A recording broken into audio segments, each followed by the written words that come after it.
Hey everyone, it's Ross. We're taking a break this week from our discussions we usually do between Classic Traveler actual plays to cover the actual first ever science fiction tabletop role-playing game. Created by James Ward in 1976, Metamorphosis Alpha First Edition. Like all of our actual plays, this isn't meant as a performance. It's just us playing the games the way we do it, and you're welcome to sit in with us and listen if you'd like. Metamorphosis Alpha is the first science fiction tabletop role-playing game published by TSR just after the publication of original Dungeons & Dragons. It's simple. The whole rulebook is just 40 pages long. Legend has it that James Ward played in Gary's home game, then challenged Gary to create a sci-fi version of original Dungeons & Dragons. Gary replied, "Why don't you?" And Mr. Ward did. Metamorphosis Alpha is very similar to original Dungeons & Dragons in its earliest days for those that are familiar with the few player rules available in the Three Little Brown Books. There are 6 stats. Each character has hit points and armor class. There are no levels or advancement apart from the lateral advancement of obtaining powerful artifacts and allies. There are 3 classes, if they could be called that. Humans, who are the only people who have the ability to recruit an NPC on the spot, which is a hard-coded mechanic in this game, beyond merely a reaction roll.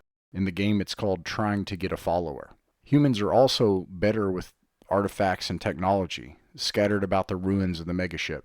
Anytime someone attempts to use a discovered piece of technology, which is likely the only intended way of learning about it, there's a chance of it outright harming or killing the person using it. Another class of character is the mutant human. We use the example from the book. One of our characters had a mutant human that could fairly easily incinerate anything he encountered with his mind. Lastly, there are mutant beasts. That is, you can play the monsters in the game. One of our players was playing the example from the book, which we came to generally describe as a flying, teleporting, telepathic panda bear. The game is lethal. You have the stats you have, and they don't improve. Radiation areas may only have subtle clues. Enter into a radiation area and it could mean almost instant death for some characters. The whole game takes place on a starship the size of a small planetoid. It was intended as a colony ship, with over a dozen levels, each level being acres or miles across, including cities, forests, factories, and research facilities. But something went wrong, and now the ship is adrift. The survivors, after several generations, are tribal savages, unaware of the larger world on other levels, or even beyond their primitive villages. You play a group of such savages, working to grow your understanding of the world and attain powerful artifacts from the before time. We had a great time, and I could see this working just like an OD&D Mega Dungeon campaign with years of gameplay, or it could fill one action-packed session of exploration and mystery. Information for how you can purchase Metamorphosis Alpha First Edition will be included in the description. We hope you enjoy the game. So you all begin in a village.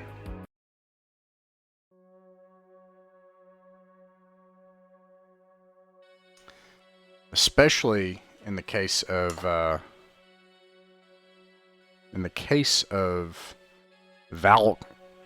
Vaxo. Vaxo, this is all you have ever known. The verdant green fields that go on for acres upon acres. The diffuse sun for which you can never quite determine its exact position. And some say that it is not some one thing. There are different theories about what is in the sky above you. The hard work in the fields among your people, and a massive city of spires, rotted and decaying, that tower over your village. But for most people you've ever known, they have never gone there. There is a great unclimbable wall of force from the gods that keep you out of this whatever spires the ancients once lived in. And for most of you, you have been content with your existence of living in the beautiful and verdant green fields that go on so far around you and have fed your people However, the metal men have come for their tax again, and you cannot pay. Your people cannot pay the metal men's tax. So, you have these two strange friends. What does Vaxo look like? It's a human tribal person from this village. Judging from his statistics, which outside of dexterity are pretty blah, but that's part of the fun. Probably one of those way too tall, way too lanky types. Like, they're a little bit knobbly, and even if that's their home for years, they never look like they quite fit in. Okay. Kinda skinny, has a scraggly beard, brown hair that kinda covers his eyes, but he's okay. Is he a male? That is correct, yes. Okay. You have 3 buddies. You're a young man from this tribe. And strangely, you have 2 other friends. Rax Cole. What does Rax Cole look like? Well, he's about 2 feet tall on all fours. Standing up, he's about 3. He's covered in fur, black and white. He's got big brown eyes that are circled with. He's a panda. He's a tiny panda. Literally, he's a tiny panda. You had me for a moment when you said on all fours. It honestly, some of the PCs in this game can absolutely be on all fours all the time. Weird. All right. So you have a little panda bear companion. With wings, I read. Oh, I missed the wings. Yeah, he can fly, and he speaks directly into your mind. I can at least proffer those 2 things are things that he regularly does to you all. With you all. I don't know what to say about that. Yeah, experience. that's kind of a 2, isn't it? That's wow. I should put on the voice changer and make my voice echo a little bit every time I'm talking in character. That's awesome. Dude, put on the voice changer. Let's do psychic furry panda. It's like a boy and his dog, but it's a boy and his panda. And also his 3 friends, and also his mutant friend. What's Phase look like?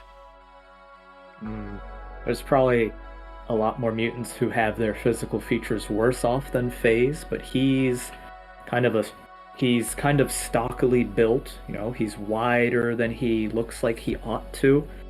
There's not a hair on his body, and he has parts of his body. He has rings of these sharp nubs. You know, it's kind of like there's small horns that have grown out, but they're still covered by skin. You know, they're kind of like horns that have grown out of him. He's got a ring on his head and on his collarbone and on a few other parts of his body, but he usually keeps them covered up.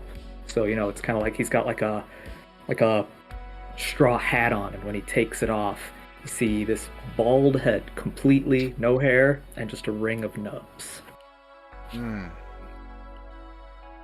Or just the village oddballs. So, you're summoned before the village elder, Vaxo, and she tells you that they cannot pay the tax to the metal men, the grain tax.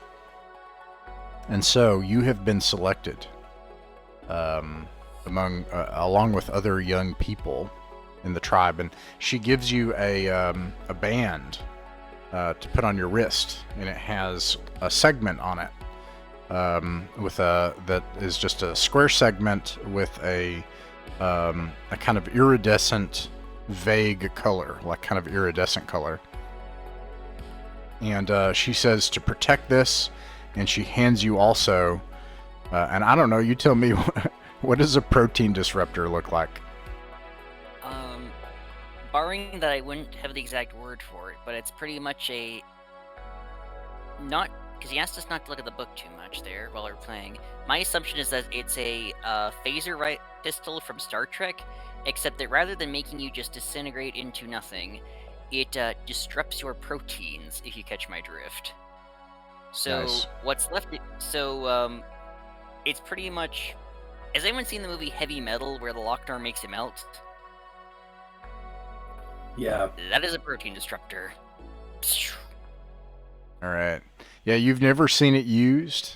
She tells you that it is a weapon of great power. And it has two things. She does show you how to at least attach some animus to it on the back end of it. And you can see lights light up, and then she removes this package, and the animus dissipates, and you have two of these things, and then you have this thing, and she says to point that end towards something if it is a grave and terrible enemy only, because this is a powerful weapon, and that it is the tribe's great treasure, and that and the band that she offers you, and they guide you to the unclimbable wall, and there is a square on the unclimbable wall that is the same iridescent color as your band, and the tribesmen give you a farewell in the custom of your people, and holding up the band to the color, something happens and the wall bleeds away in a place, and you're able to enter the spires of the ancients. And this is an adventure for another time, but you travel amongst these spires for some time, eventually finding their center point. In one of the spires, a squat, kind of like a pagoda type thing, you find another one of these square shapes. And you hold the treasure of your people up to the square. And this one has different colors, but you hold your color up to the color that matches, and the earth begins to climb above you as you descend down. It creates a horrible groan as the whole earth consumes you, and you're barely able to react fast enough until darkness envelops you, and then lights come on around you. And the ground is shaking as you descend further and further. No, I'm sorry, you go the other way. I have this wrong. You go up into the sky. And, but you go so far up into the sky, the spires, you look down and you can see the spires are like tiny.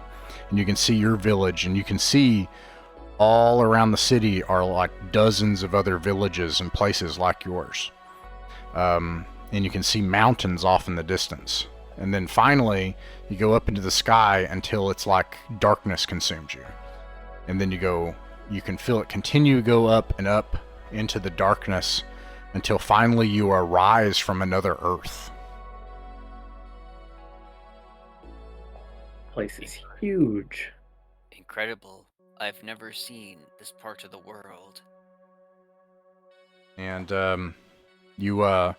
this pagoda arises up out of the earth, and you can see bright evergreen trees that are lush and verdant around you, a forest. And far off in the distance, you can see mountains. If you've ever been near the Rocky Mountains, how you can see them like a imposing wall against the sky off in the distance. That's kind of what those mountains look like. And you are on a hill, and you can see lower terrain around you in every direction. And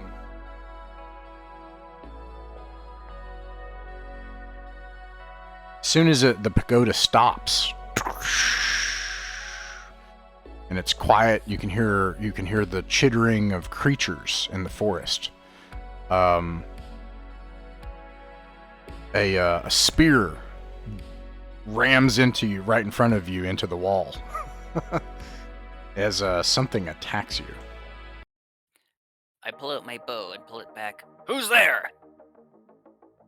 Let's see here.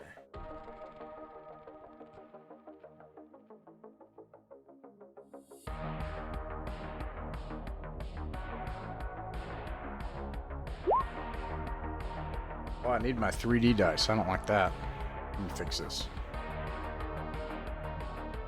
I absolutely love the art in this game, though. That's outstanding. Pretty sure that's David Sutherland III's art, too. points is what I got to work with for right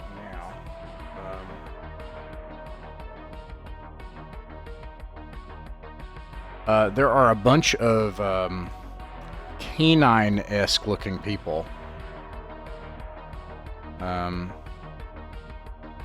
that have surrounded this pagoda with spears, and they're shouting in a similar language to yours. But they're like, intruders, and they're just like tossing spears and attacking you.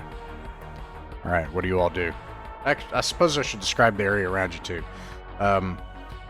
You see, just as kind of scribble relative to where you are, there are like forests down below you. You're kind of on a hillside where this pagoda is, and there's forest to your relative north. And there are forests that kind of envelop around you this way, and on this hillside. And then the hill goes down. You can't quite see what's on the other side of this forest. It goes on for miles. And then this hillside goes down here, and you can see smoke from the direction where they came from, off in the distance. It looks as if it is some other village. Okay, Tanner, what do you? Go ahead.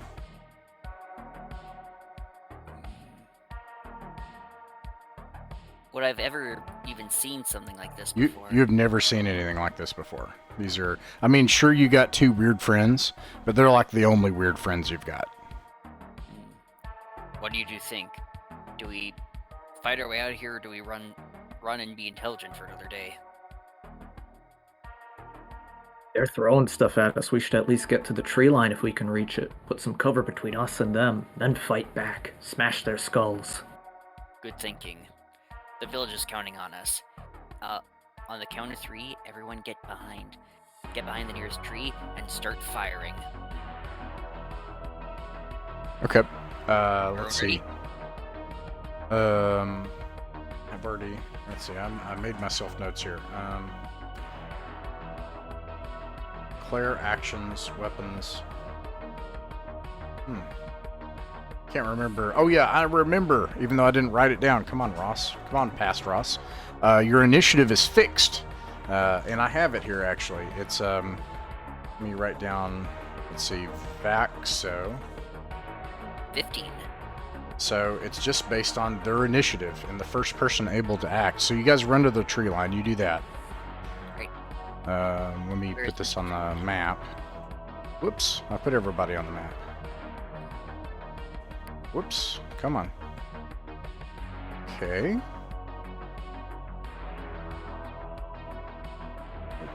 Okay. Having trouble with roll 20. Uh-oh. I'll do what you can. Alright. You run to the tree line. You make it. Splendid. Alright. And the first person able to act when you get there is... Well, actually, I gotta check on their dexterity.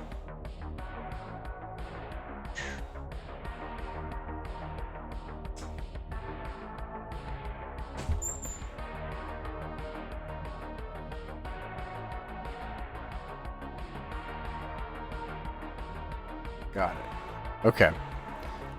It's very high.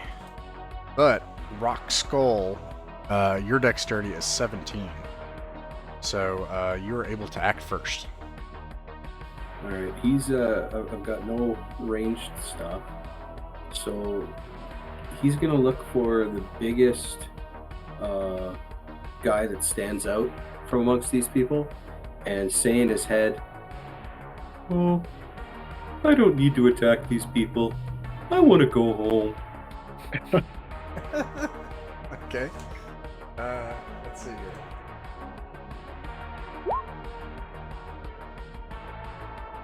He staggers for a moment, smacks his own head, and it delays him for a moment. All right. Nice thinking, little guy. Vaxo is next. All right. Nearest one closest to me, I measured it out to this fella right here. I'm gonna fire my bow at him. All right. I believe that's a 2d6. Splendid. I think so too.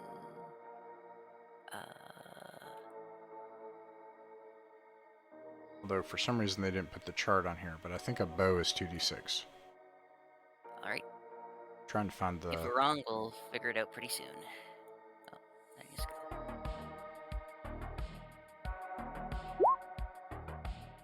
Ten versus. 10. Alright, and... Range versus armor, at least.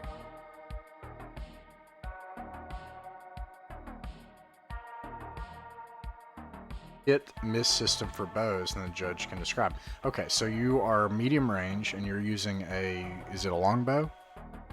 It is a longbow, although it says 140, 220, so that'd be short range. Okay, well you definitely hit. Splendid. Alright, and then it's 1d8 against... That's right. I'm just gonna assume those are... The challenge of this game is what your character knows and what you know. Those are humanoid mutants, so I'm gonna roll a d8. Bang! Ooh, lucky number 7. 7, okay. And let's see. I got it here. Oh, right.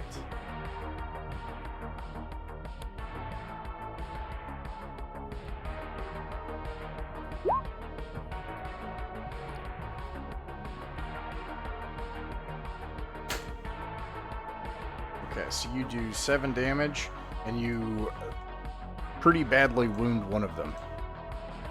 Okay, let's see. Next person are all of your tribesmen. You want them to do the same? Yes. And I'll roll 2d6 3 times. Alright. 1, 2, 3. Right, they longbow, all of those hit except one. So you can roll damage twice. And that's at the same one that's wounded. Oh, okay. Since you said he's badly... Ooh. Well, Not as badly wounded. Alright. Yeah, so you fire a salvo of arrows towards this thing while this other wolf canine creature is like holding his head and like shaking it off, and then he gets his weapon ready. The guy in front of him, you just like fill him full of arrows, and you run to the forest line. Meanwhile, it's their turn to act. They are going to run forward and chuck their spears into the forest.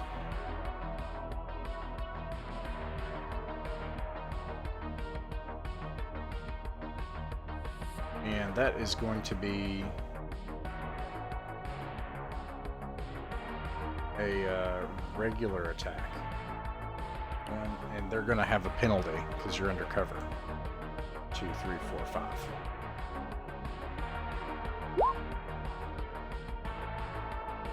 Alright, so I see a 14, a 20, and an 18 against... I know most of you have armor class 7 or 8, I think. I got at least armor class 7, yeah. Yeah, mine's 8. And this is a weapon class 2. Against 7 and 8, it'll hit on a 1, 2, 3 of them will hit. So, and they do a spear does against a person, mutated creature that does D4 damage against a mutant creature. So you take 3 hit points of 3 damage. And then the next one is going to be against Baxo, who is a humanoid being who takes D6 damage. You take 1 point of damage. Next one is going to be one of your followers. Oh no. He also takes 1 point of damage. Okay. And it is FaZe's turn. Okay, FaZe's thing is he hasn't been struck by anything. He's probably a little bit set further to the back, This whole time he's had 2 fingers up to one of those nubs on his head and they're beginning to glow. I'm gonna try to blast the closest one with my mental blast ability.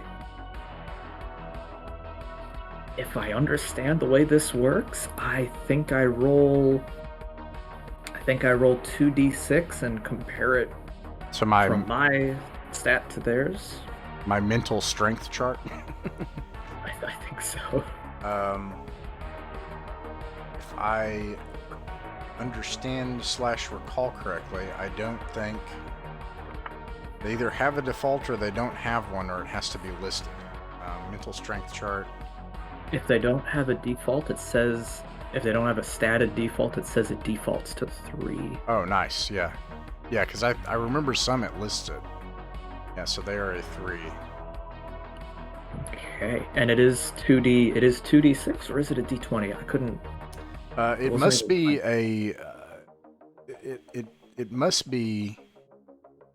I would imagine... It looks like more like 3d6, because it goes 3 to 18. Okay, so that is what it means when it says. Okay. Alright, let me try it then. I have a mental strength of, I believe, 14, so a 14 versus a 3. I think I actually automatically succeed against them. Oh, nice. Okay, it says if I have a 3 and you get a power of the being attacking, you said how much? I believe it's equal to my resistance, which is a 14. Like my strength is equal to my resistance. Yeah, it automatically works. Okay.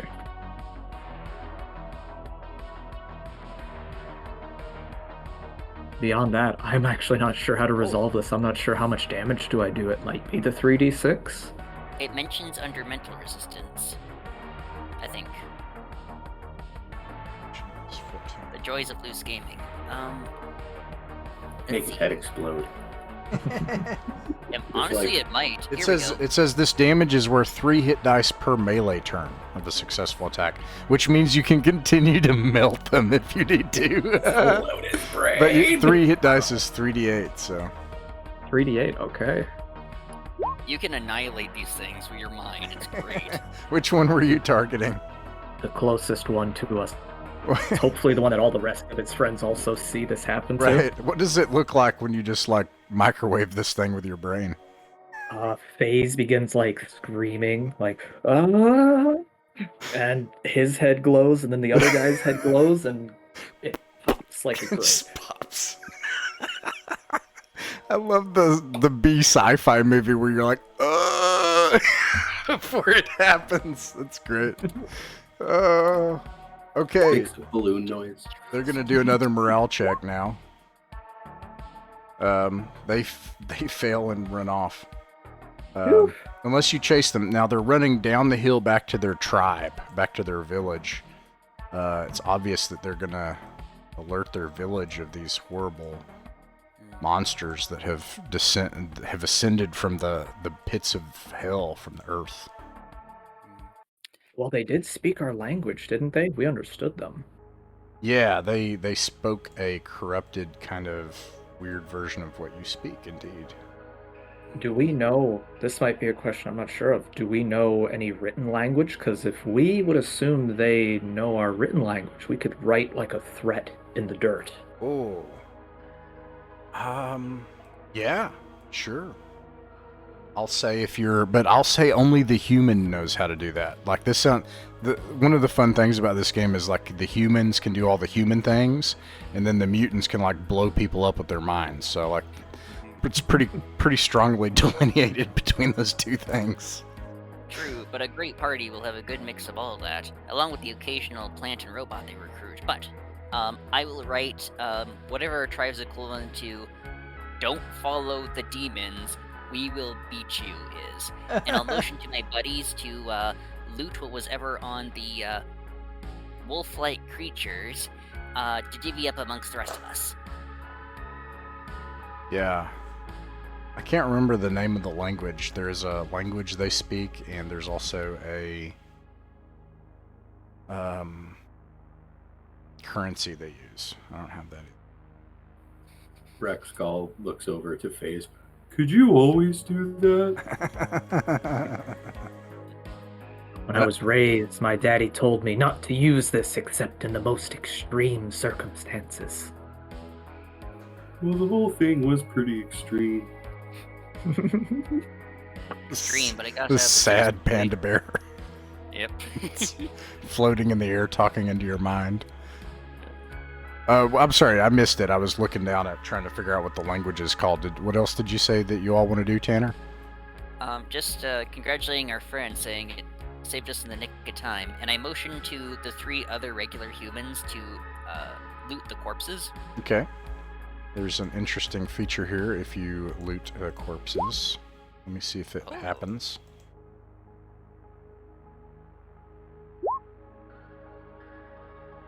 Right, that didn't happen. You know, do you get a then... disease? Oh no. You've contracted ash rot. Hooray! Sadly, the rolls were not good. You search their bodies and you find that they have 2 primitive spears, which is still something. Fair enough. In that case, we'll loot those as a backup weapon, and we'll head off in the direction the elder told us to go. Okay. Or at least away from the wolfen. Gave away with wolfoids. Gave away with they were. Well. All right. So let's see here. Go back to here.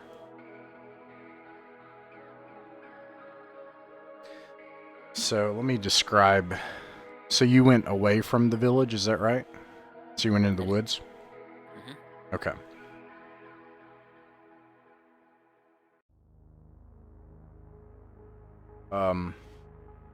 As you, so at this point you are headed, relative west, okay? So this is north. South, relative south is this way.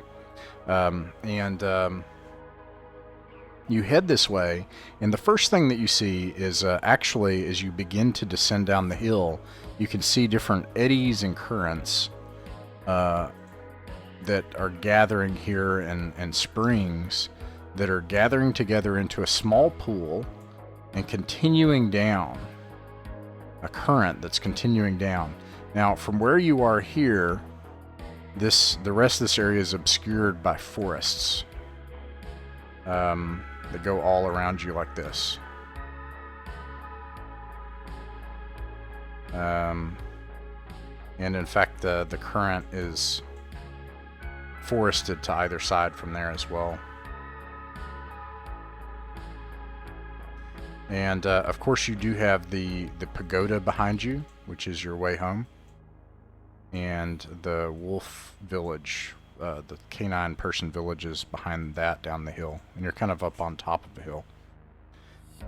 From where you are, there's nothing else that you can quite make out far in the distance. You can kind of see way off on the horizon, miles and miles away, that the forests seem like they perhaps end into a valley, and then you reach the kind of massive mountain range past that, the kind of like a rocky mountain range. It's such an imposing wall.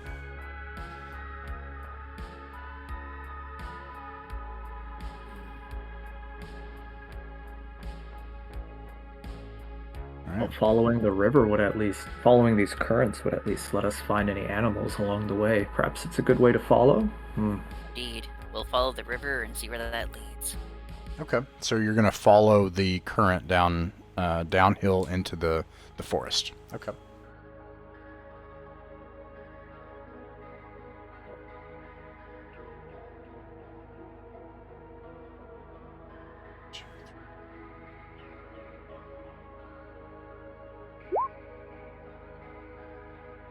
Well, first thing that happens is you travel for about 20 or 30 minutes.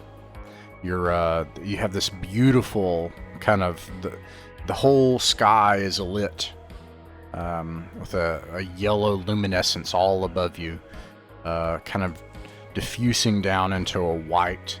And the forests here are vibrant and green and lush. You have never seen such powerful greens hit your eyes before. And you start heading toward the pool. It takes you 20-30 minutes or so to get there.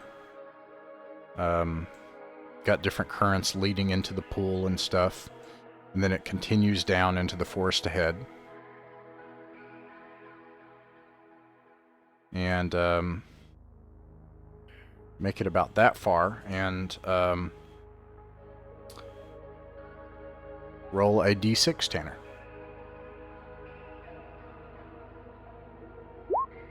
1. 1. What is your dexterity? 15. 15. Let's see here.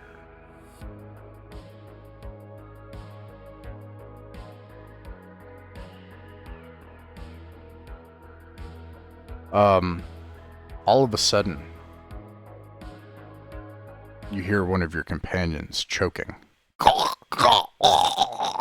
And you turn around and you see that something has arisen from the grass.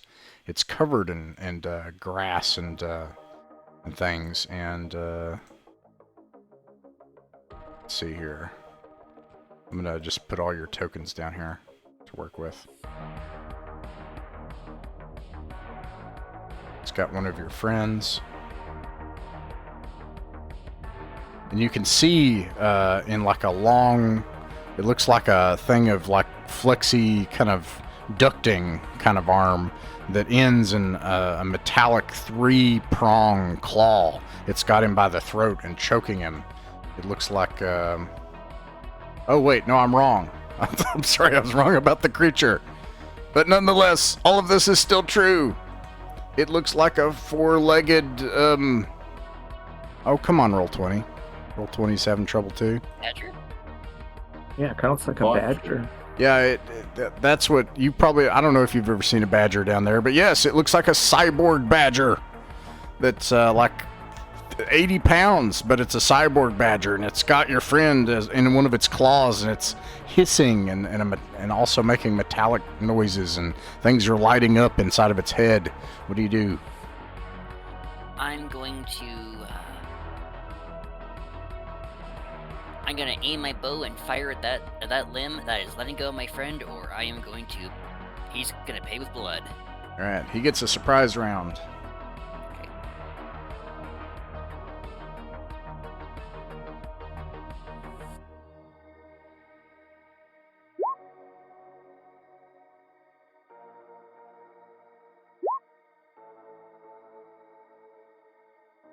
Let's see.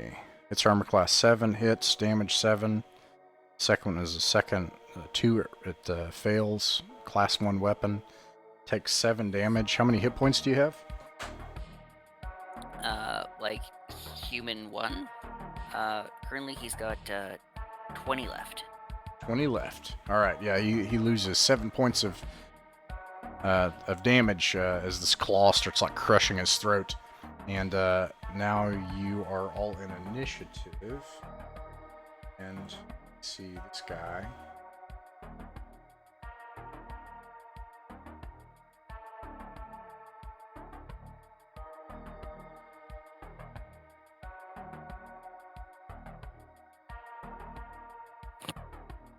Leave. All right. Yep. Rock's Cole.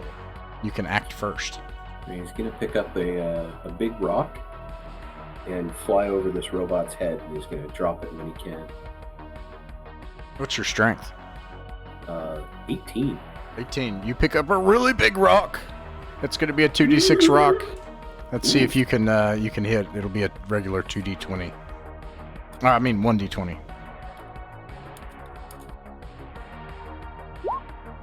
Ooh, 16. 16 versus a...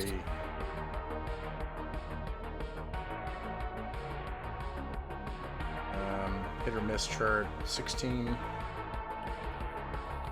Like, I don't know how tough it is, so let's see here. It's got... Oh, gosh. Phase, you're needed. Weapon class 1. And it's got 2. That is ineffective. The rock just like tumbles off this giant cyborg badger. Oh no. Oh no. It's Vaxo's turn.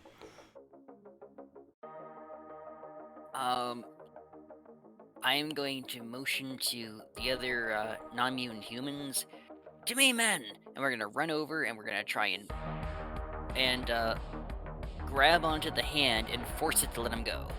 Ah, okay. 3 against 1. Okay, and that just works then. Yeah, all 3 of you use your turn to pull your friend free, and you do so. It'll start the next turn as a regular turn. Okay, and that brings us to it. It tries to leap on its turn toward the nearest tribesman to attack with its 2 claws.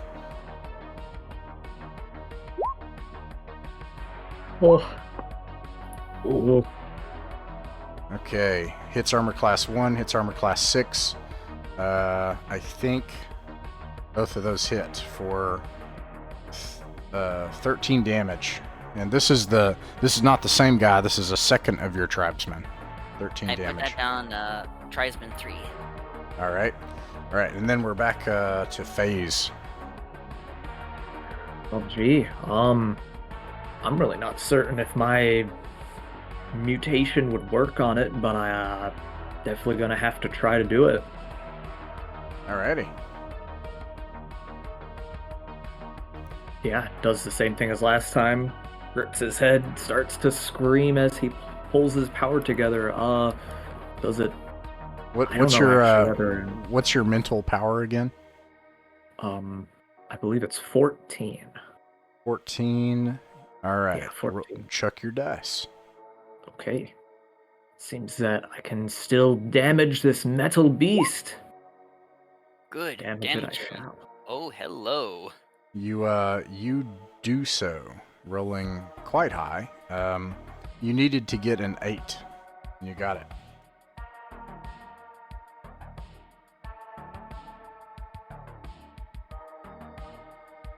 Oh wait, was that? Sorry, I rolled for damage. Was I still rolling to try to hit it? Yeah, you have to actually. It says so. Well, let me roll again then. I rolled with the wrong dice, but I got a 9, so I did connect. Alrighty, and for 17 damage, you melt this thing. Oh, like outright? Yeah. Oof.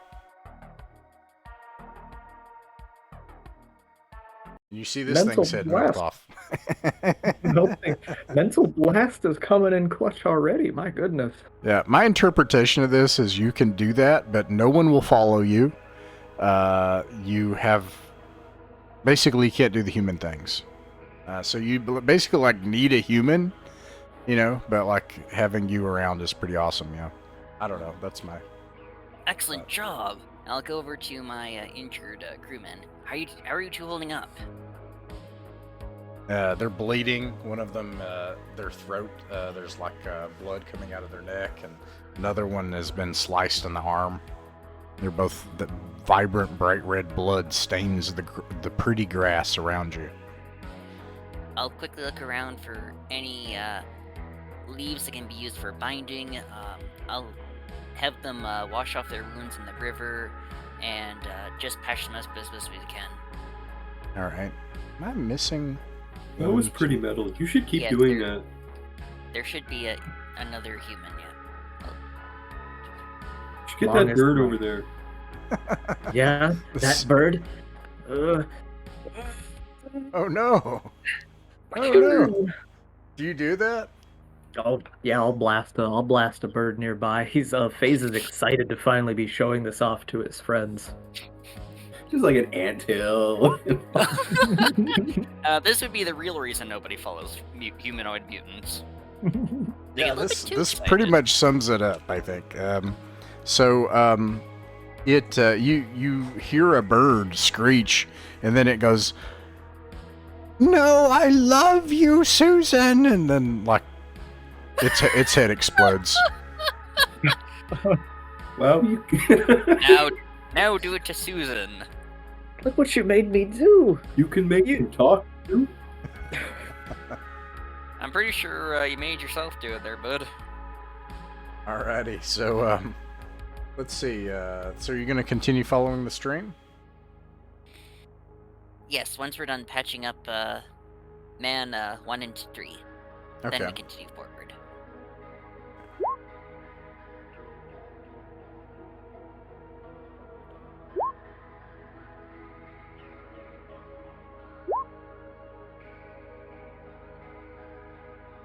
Okay.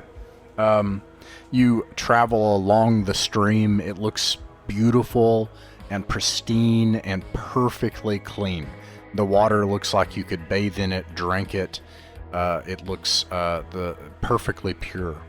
It burbles gently along rocks and tumbles down the hillside. In places, there are little waterfalls where you have to help one another down fairly steep areas down the hill, as there are different waterfalls, and the stream will break up and then it'll rejoin. There are eddies and pools in places. There's a gentle wind, and eventually you pull yourself through the wild forest. You can hear noises, different strange creatures, screeching noises, until you find that it crosses under a bridge.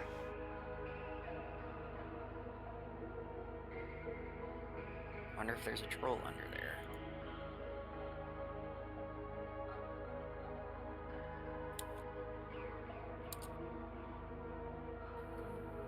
there. Probably. More creations of the gods. Perhaps we're on the right track.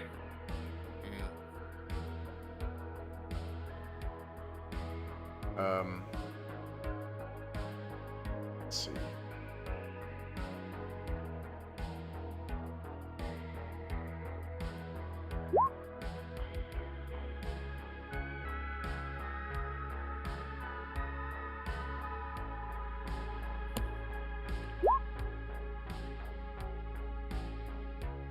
All right, Tanner, roll a d6.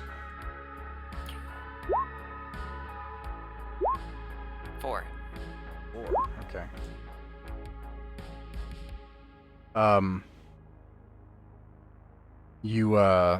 All right, so 4. So you were traveling along the stream, and you see this this bridge first. Continue seeing the stream continuing down the hillside, and you can begin to make out in the distance, breaking among the trees a couple of miles ahead, a lake. And from where you are, that's all you can kind of see from there, from the trees, the break in the trees. There is a noise. So this is relative west, and this is relative north.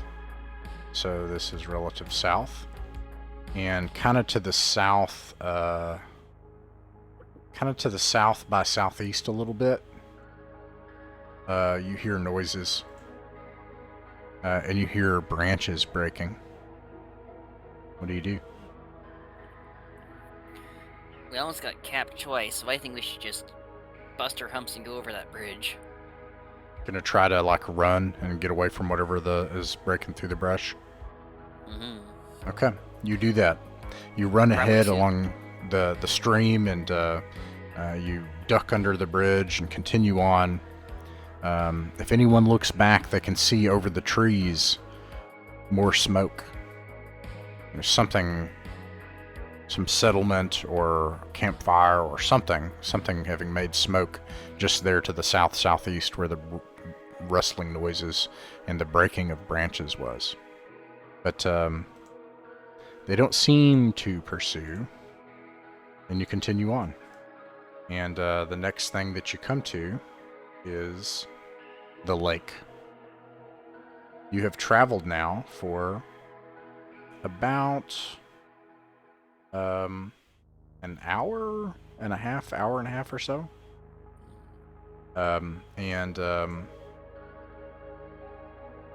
There is this big lake here, and the forest to either side of it, and from where you're coming from, and you hear a beautiful careening, like a musical, a melody, an alien melody coming on the other side of the lake. Now, on the opposite side of the lake itself is about a mile across, and on its widest part. You can see a valley open up, and then very quickly you reach the foothills of very steep mountains just a few miles away.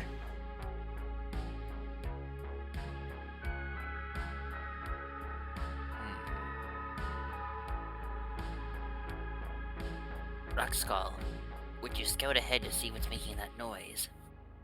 Sure thing. Off he goes. You fly over there? Tiny little flapping wings. You're the best character ever.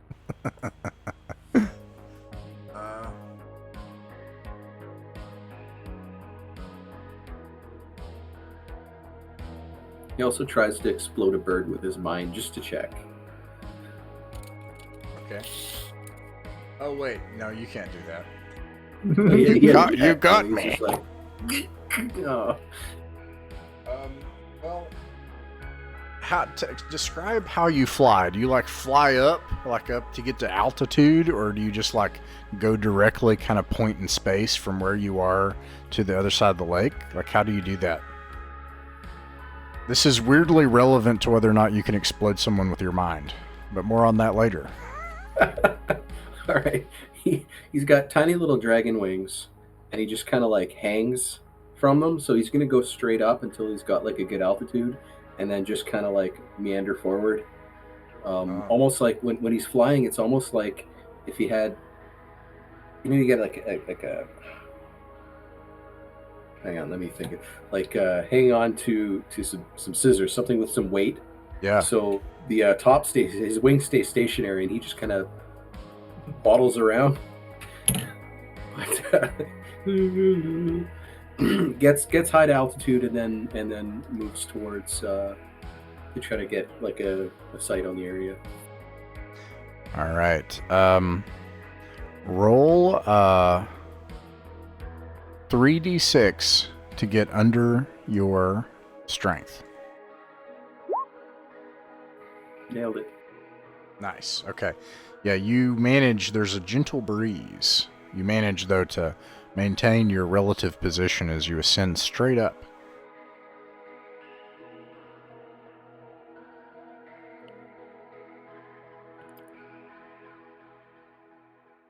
What do my panda eyes see?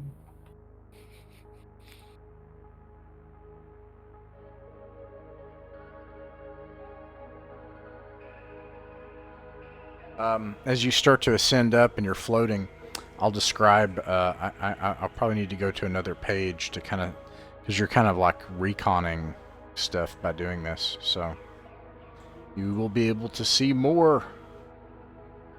So, let me describe what you see around you. You can see the lake, which is now like, smaller, and it's fed from this current from behind you, and there's trees. It came from a forest. And this forest, you can see, stretches on for miles upon miles to the north and south. And you can see that it looks like there are foothills straight ahead that very quickly become jagged, steep peaks, like a massive barrier, 14, 20,000 foot tall peaks. And that's kind of what you see as you like ascend straight up. And then once you get there, Raxkull, you hear a voice in your mind, and it says, you can speak it like I can. It's so good to find good company. Oh, hello, mysterious voice in my head also. Yeah. Hello to you, too. You know, these are dangerous woods. Oh, no. What is your total mass? Let me check. And he just kind of stops flying and quickly Nice. falls for a little bit. And then Poor guy just before he doesn't realize that does not actually tell you one's mass. Yeah. He knows that. He's trying to get out of there. Oh. He's like, I thought he yeah, was testing I'm his in mass. danger. So he just kind of falls for a little bit and then just starts flying again before he hits the ground. Nice. Okay, yeah. You make it back to your companions. This here guy we go. started talking to me, so I ran away. Did you see... Okay, there might be something trying to communicate on the other side. Did you see where the metal men may have come from?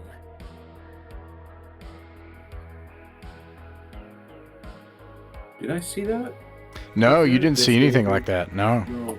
No, I didn't see anything like that. The woods go on for a really long time. And those mountains look really jagged.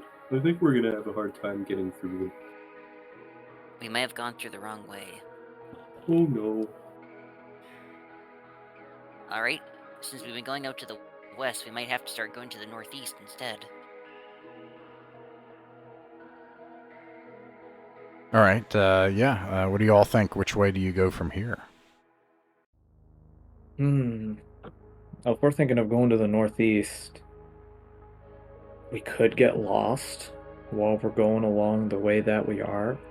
So I suppose there is also the second option if we wanted to consider it, where we follow the river back and then try to go through the village of those people we met earlier. That might be a bit too risky to consider. Maybe getting lost is preferable to that. What do you guys think?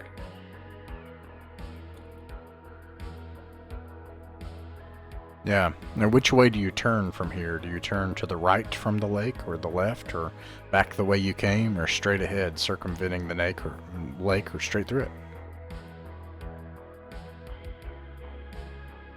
Well, if we're interested in going northeast, that'd be this direction. So you want to go back, turn kind of to your right rear, and head back into the forest? If that's our destination, northeast is where we'd like to go. That would be the direction.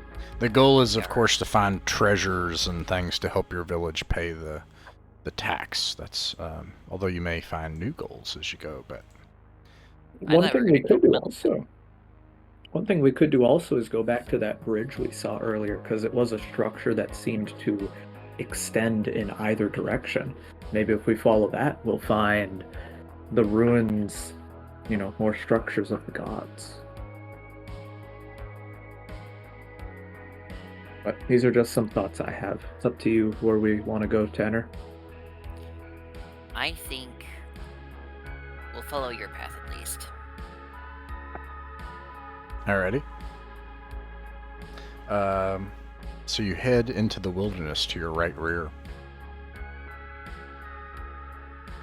It becomes dense in places as you travel. Let's see here.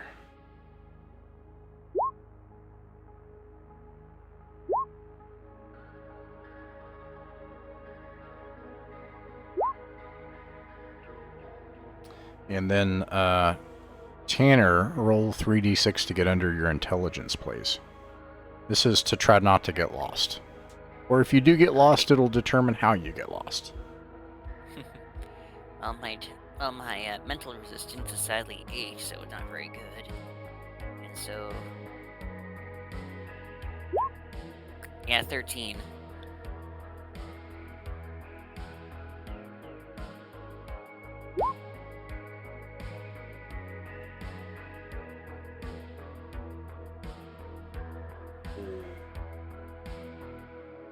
You eventually make it. You lose track of where you are.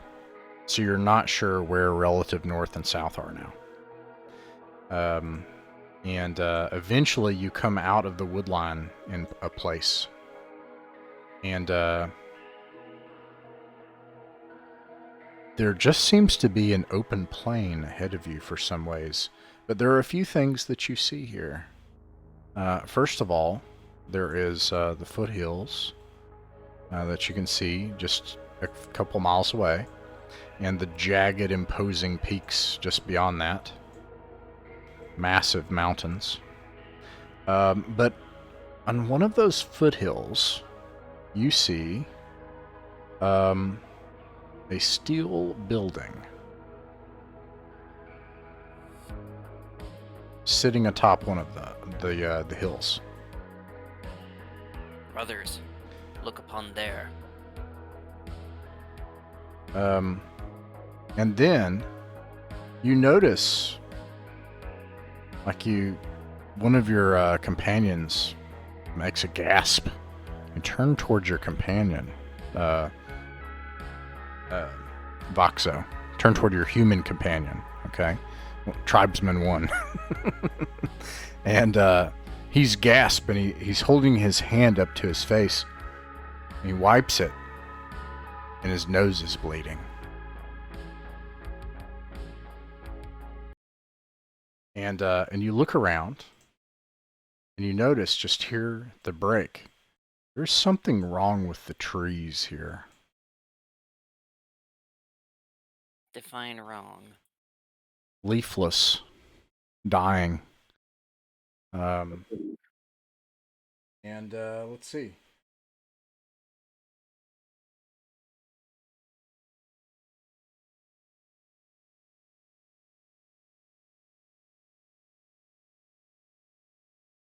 Oh.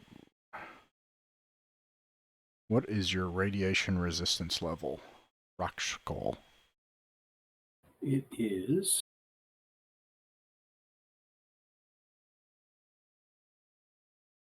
Just gonna find it here.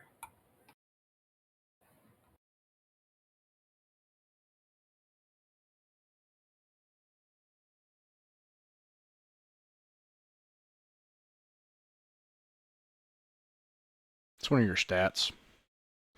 Oh, okay. 14. 14. Nice. And what about Voxo? My radiation resistance is not that great, just 8. An 8.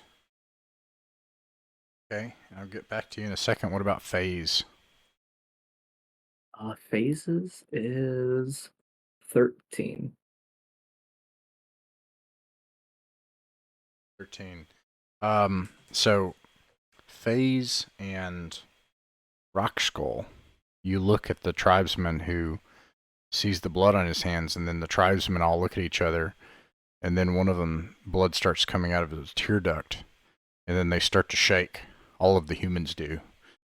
They all shake, and then they start having seizures. They fall down to the ground.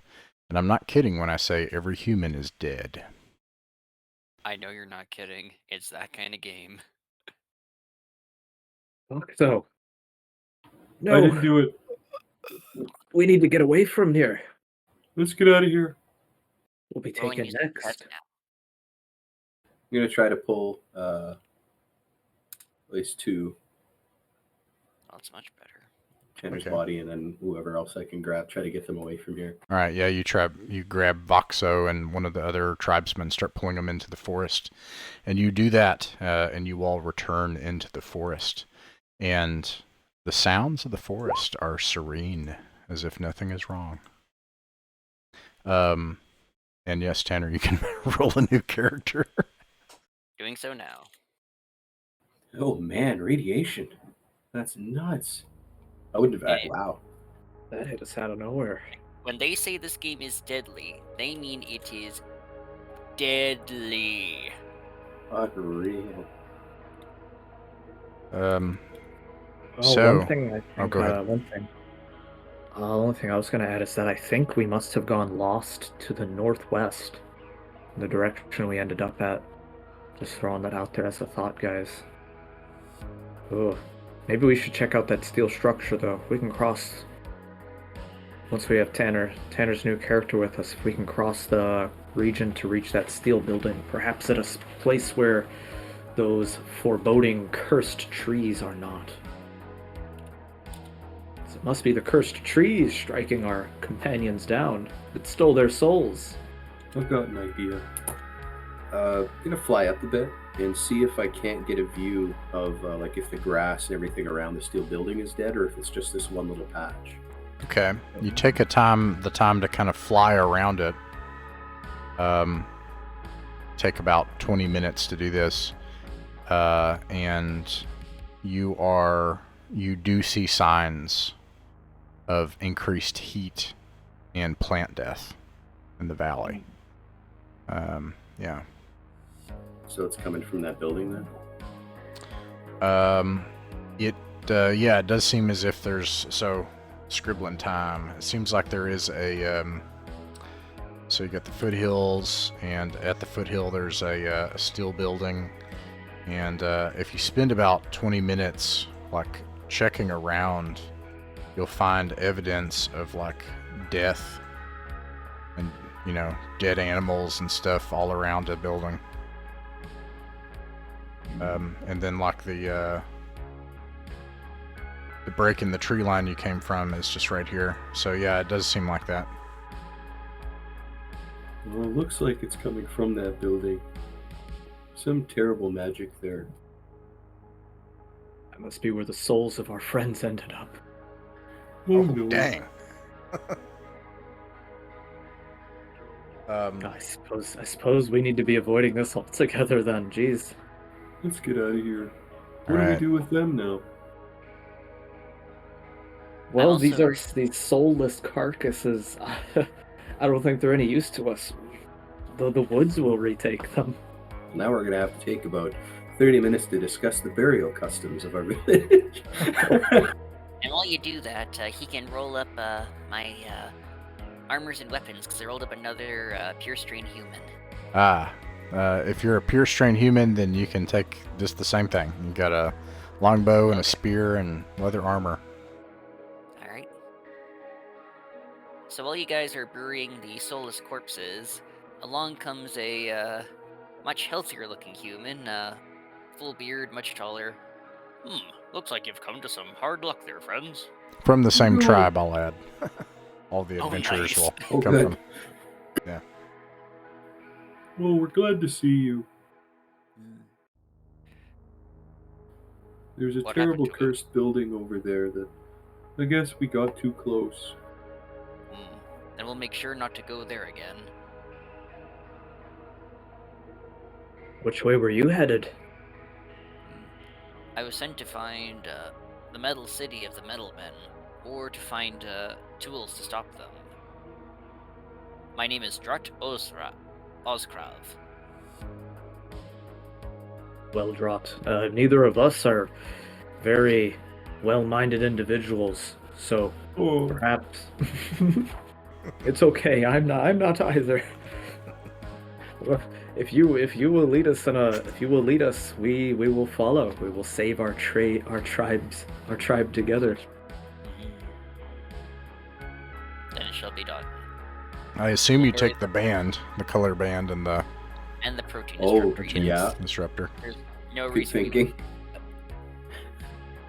And you are half your manpower currently. However, I did account for this. My thinking was, I figured some would die, and there's a whole procedure. Like if you encounter NPCs, you can literally recruit them on the spot, and it's hard mechanized in the rules to do that. So, yeah, that's what a human can do, and only a human. So it's pretty huge. All right. So yeah, where do you all go from here? We will avoid the cursed metal building like the plague and go in. Is there a pinger on this direction instead? All right. Do you head back into the woods, or do you stay on the tree line, or head into the fields? Let's stay on the tree line for now. Okay. All right, so you continue along the tree line. Okay. For about 20 minutes or so. So here you are, following the tree line. I think at this point you would know where you are again because you see the mountains and the trees. And you said that, Alex. So, relative north now is this way. And you've got these hills here to the foothills to your west, relative west, and you have the massive mountain range ridgeline. And this goes on for miles and miles and miles. You travel for about 20 minutes, and Tanner, you can roll a d6.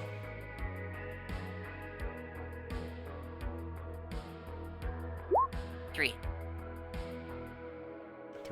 Okay.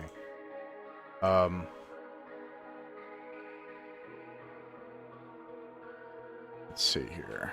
I'm gonna see if I can use this instead, because it's very hard to use my PDF.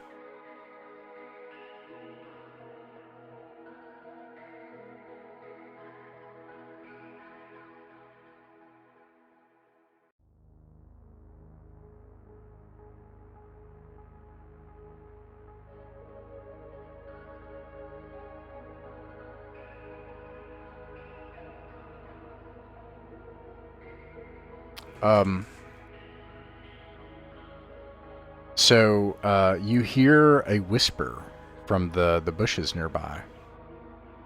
From over here, you hear a whisper. It says, "Hey, come here! Hey, come here!" And then like the trees and bushes are they're rustling. Come here!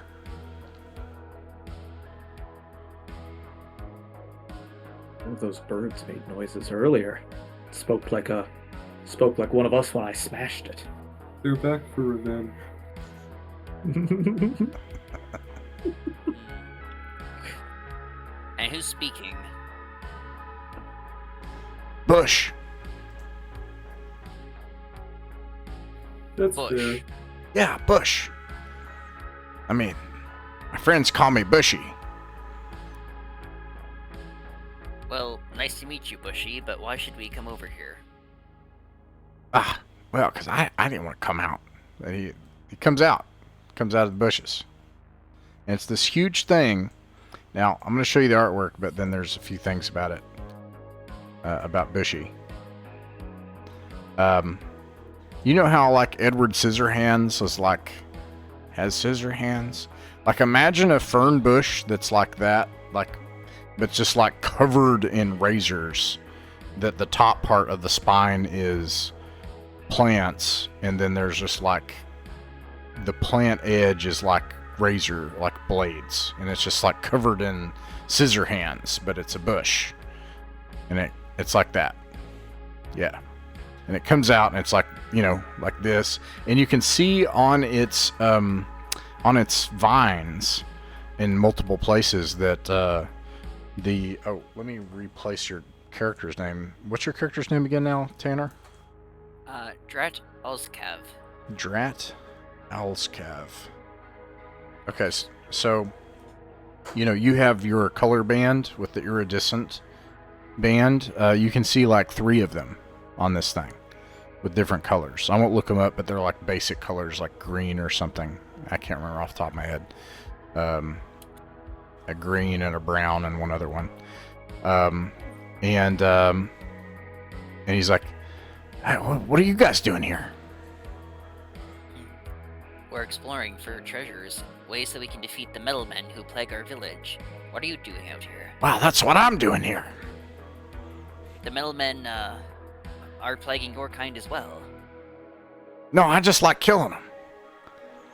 And I like exploring and traveling around and finding stuff.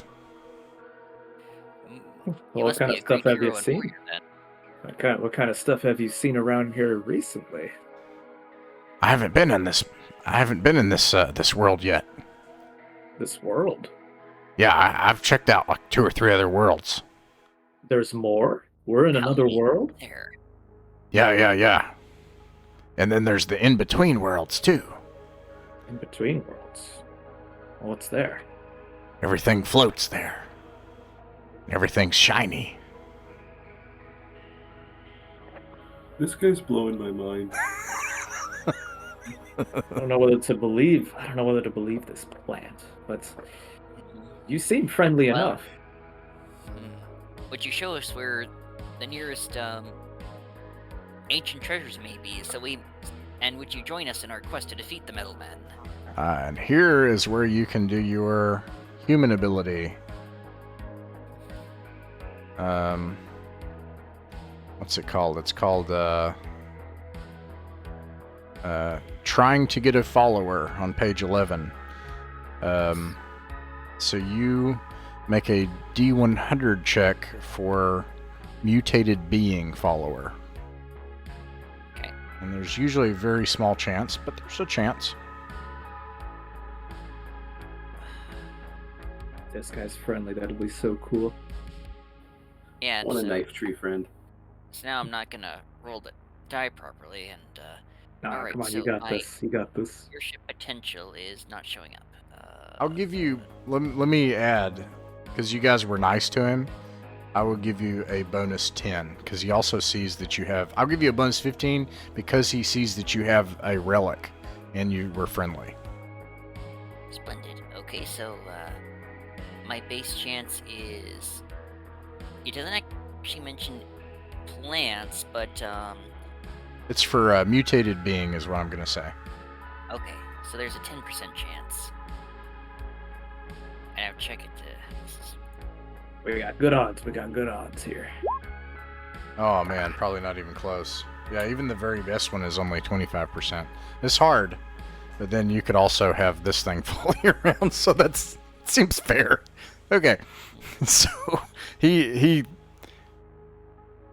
like turns some of his sword plant tentacles in and like this in a weird thinking motion.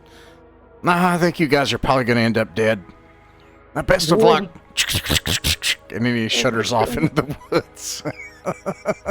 Well, would you at least show us where we can find a relic? Ah. That was crazy. And we're still nowhere close to finding what we need. Alright, we'll continue along our path. Alright. Well, I know if he came through these ways, potentially there's no more of that cursed region nearby. Yeah, we'll go in the general direction he came from. But before we continue, would you be insulted if I went and used the washroom? No, go for it. Alright, I'll be right back. I hope we don't see any more dead trees. Yeah, it would not bode well to pass by more of those soul catchers. I could definitely see this being the game if you're like, I just don't feel like D&D's weird enough. I just need something real weird right now. This is I was talking to somebody today about I had mentioned synthwave. We were talking about memes, and I was saying, I understand you youngsters with your synthwave and psychedelic memes, and it's like, well, here we are. Synthwave and psychedelics. This game is awesome. Crap, I should pee too. I'm gonna run and pee real fast. I'm gonna get some water.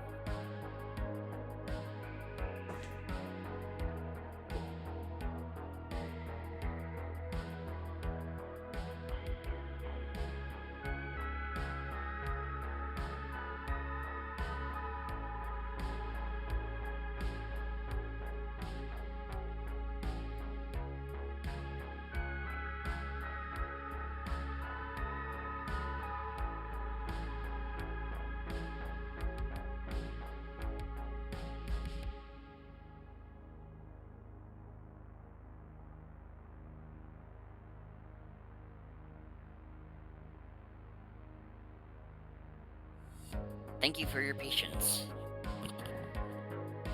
Oh, they went to the washroom also. They'll be back in a sec. Okay.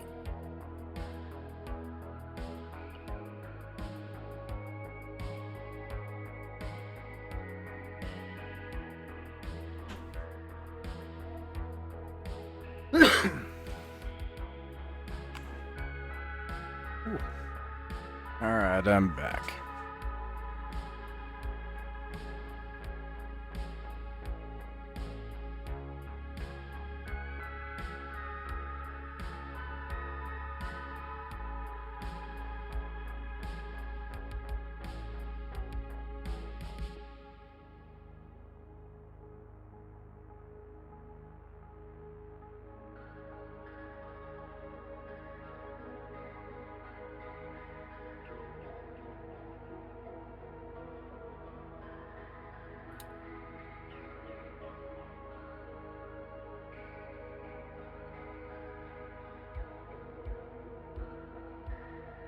So am I.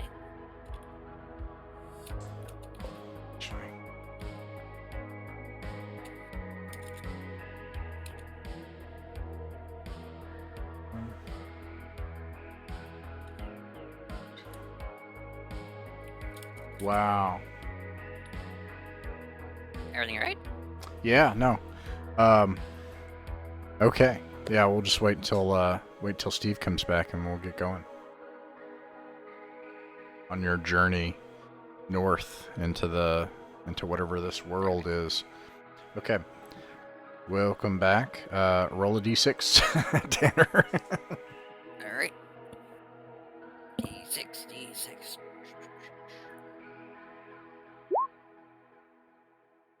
I think that's a 5. 5. Okay. You see trundling out from the weeds to your left front. Whoops, I'm on the wrong layer. There is a creature you've seen before. Oh no. It confidently claws its way towards you, and then it We try to yell raises and run. raises a metallic paw, and it says, "Excuse me." Excuse you? Oh, thank you. For what? Okay. Wait, where are you? And you're like about 10 yards away from it. What do you want? Do you know the way back to level 14? What What is level a are we? What level are we on now? We don't know. Well, we're on level 11. Oh, In that case,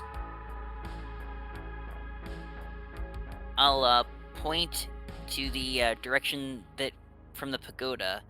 If you go that way, just over there, and then go up 11, 12, 13, 3, you might make it. He looks dumbly for a while at you as you're pointing and pantomiming, and he's like, Right. Where do I go? I'll step between myself and the direction of the pagoda. Do you hear my voice over here? Just keep going forward and mind the river, and you'll get there. Oh, thank you. Something for your kindness. Okay, let's get one of those. Got one of the... Whoa! I got something good. I rolled a 1. Oh.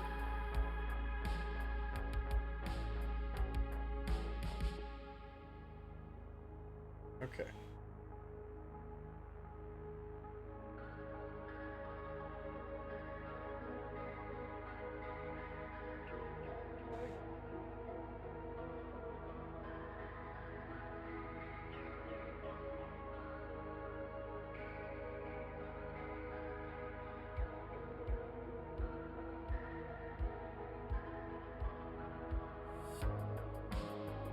Okay, maybe this.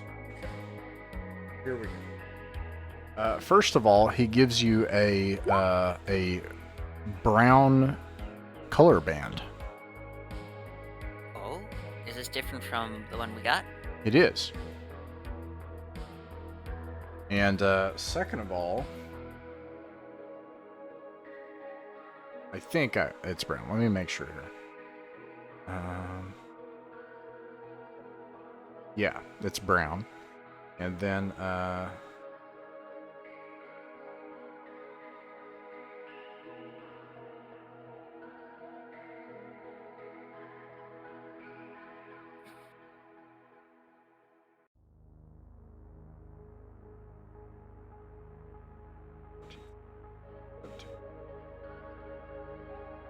He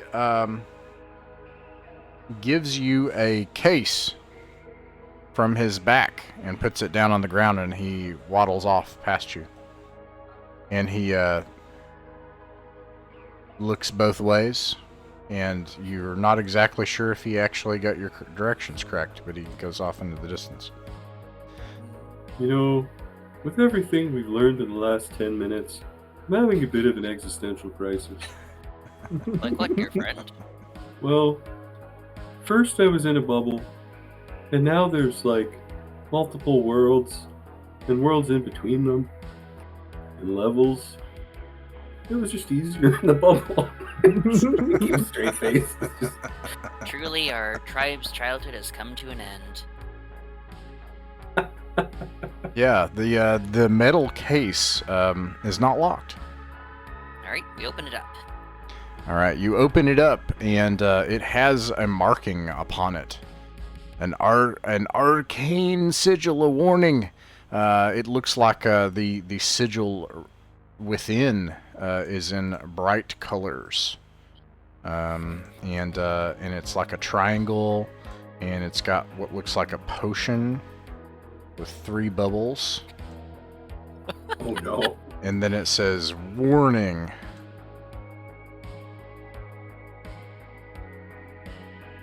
And inside of the case are 4 canisters with a bright green liquid that you can just see at the tip of each canister sloshing lightly within. Seems more like he just dumped it on us because he didn't want to bring it himself. That, or this could be the weapon we need. Not up to date on my Witness, so I don't know. I'm. On your If what? you're breaking. Oh, Witness. Okay, so you probably might call it something different down in the States, but it's all those labels on cans and chemicals and stuff. Yeah, Like a corrosive, explosive. My right. assumption is that that's either poisonous or corrosive. So, if that works on metal, then we got a potential weapon here. But I say we should keep traveling a little bit longer and then start making our way back. Alrighty. Let's see. So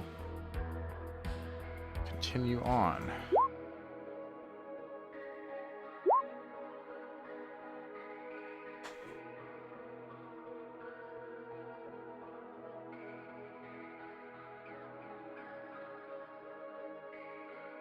Okay. You come to a place where the tree line kind of envelops in front of you like this.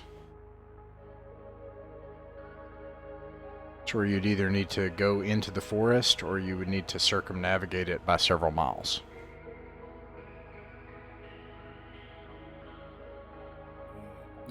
Probably nothing Well, wrong with going in the circumvent- forest.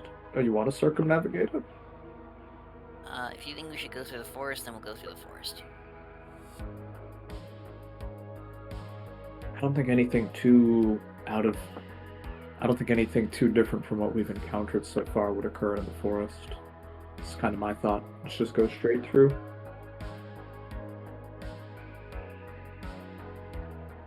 What do you think, Steve? Should be alright going through. Would increase our chances of getting lost, Owen. That's true. Hadn't thought of that. So I we're can almost scout. kind of lost right now. Yeah, if you can scout, it's a good idea. Yeah, I'll fly up to see how that looks. Okay. I won't per se zoom out. I'll just kind of describe it then. This is actually there are 2 things that you see here. First of all, this is actually just a short segment. So the forest does not continue here.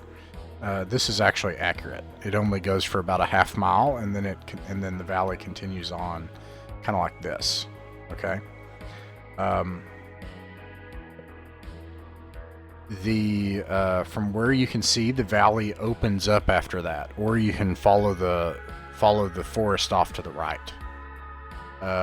Additionally, you see that the trees here have a different color to them.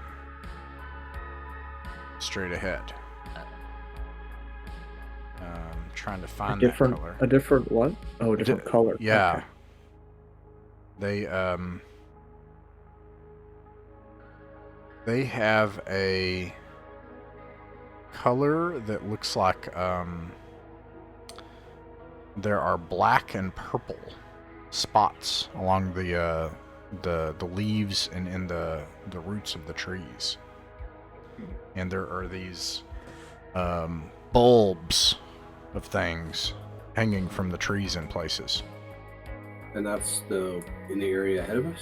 In the forest ahead of you. Well, it's not very long to go through, but there are some trees in there that don't look very healthy. They're all purple and, well, they kind of scare me. Then while cutting through the forest, we'll make sure to go around them. Just make sure to guide us. Okay. So, which way are you guys going? Go through the forest, but go around the spooky trees. All right, you're going to try to go around through the spooky trees. I'm going to make this a check.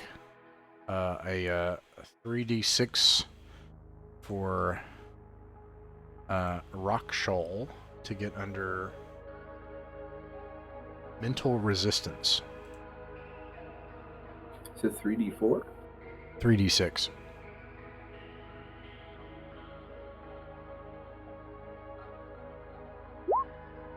Ooh. Nice. All right. You do that. You can see as you kind of, maybe you fly a little bit and you kind of guide them to be careful. You can see as you're flying that among the trees that not only are these bulbs, but that there are floating spores in the air between the trees. But you end up needing to kind of go out of the way to do that. You kind of go up here and then you go around, but you evade what is in the forest to get to the other side. And you cut through at the same time, so you accomplish both things. And let's see. At this point, you all are in a large valley. It has probably been about 4 hours of travel today. You can see in this valley that the forest kind of goes off to the right. And then miles and miles ahead, you can see another forest. And there are foothills, but they're further away now. The foothills are kind of like over here. Now that imposing mountain range is still there, kind of off to the distance. And then you see glinting in the luminescence above 2 yellow things. Well, it's not yellow enough. Let's make it orange so you can see it. Just off in the field ahead, you can see something glinting. And actually from where you are, far off in the distance, you can see what looks like a large road. That bodes well. Can we get more details on these glowing things? Is it just like a small flicker that we see, or is it an object we can make out? It is a glint, like imagine an object glinting, like if you were doing it on purpose, how it can catch so much light. There is something glinting, so it could be something small, could be something big, and it's miles ahead. Yeah.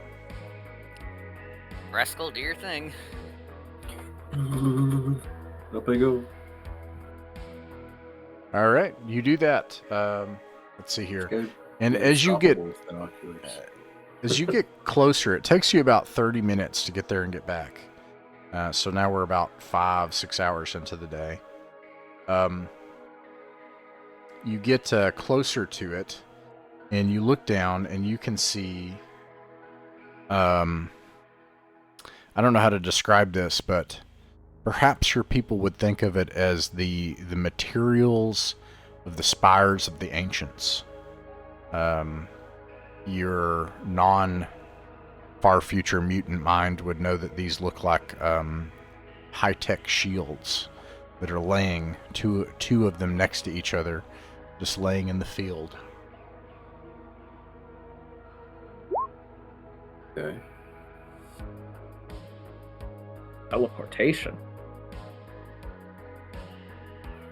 Oh, did I click something accidentally? My It's bad. quite the Whoops. it's quite the mutation to have. Yeah, he can teleport 3 miles absolutely anywhere he wants. However, there is a 25% chance of appearing in a wall. Huh. Whoops. That's Looks like you interesting to teleport learn back up to accidentally. Right. Oops.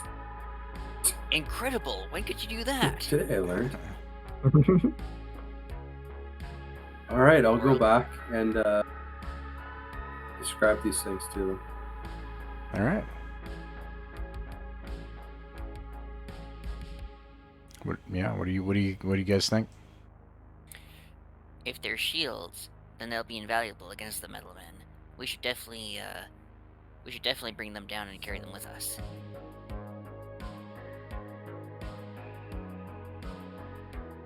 All right. So you cross this open field and head toward the 2 shields. Yep. Okay. I didn't mean to do that. Roll a d6, please.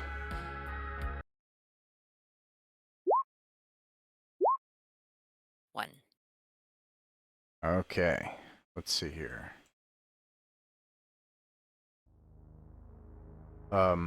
This is just a splat page, just a background. It's not what's happening right now. It's for me to scribble on and stuff. But you approach the shields, and as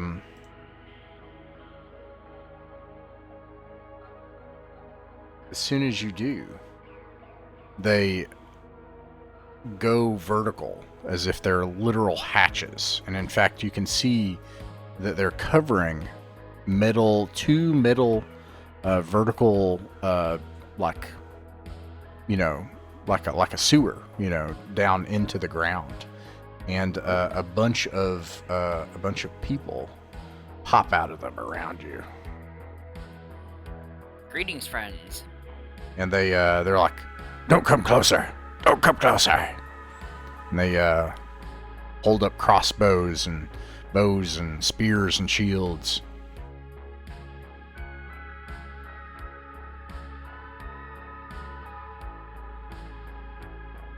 We do not mean any harm. Who might you be?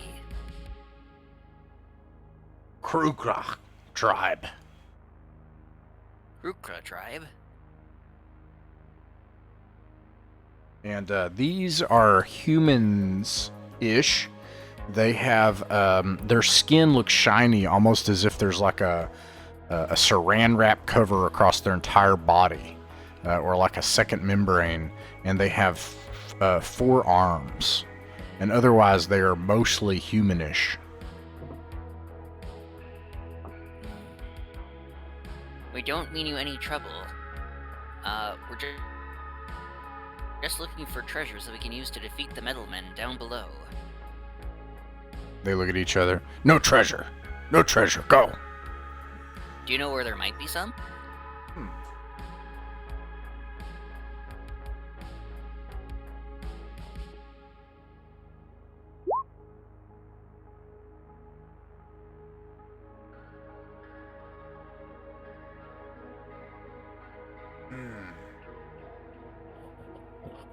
They consult with each other for a moment, and then they point in the forest behind them, and they say, "Great enemy of tribe, other side of lake. Only great warriors could defeat horrible enemy. Massive monsters. many of them, but they tap the cover that they're using that has defended their people. Many things from ancients. I'd like to ask them if they know that we are on World 11 currently. Do they know the name of this place? They look at it. What 11? 11? 11. They try to figure out what the word 11 means. I tell them that we met someone else here, and they called this place World 11. They're so confused. Yeah, none of them know what that is. There's 14, this massive place, and I'll like motion all of this, there's at least 14 more.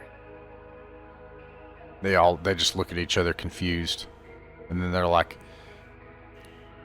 you want thing of ancients? Bring enemy to destruction. Then you dine with us.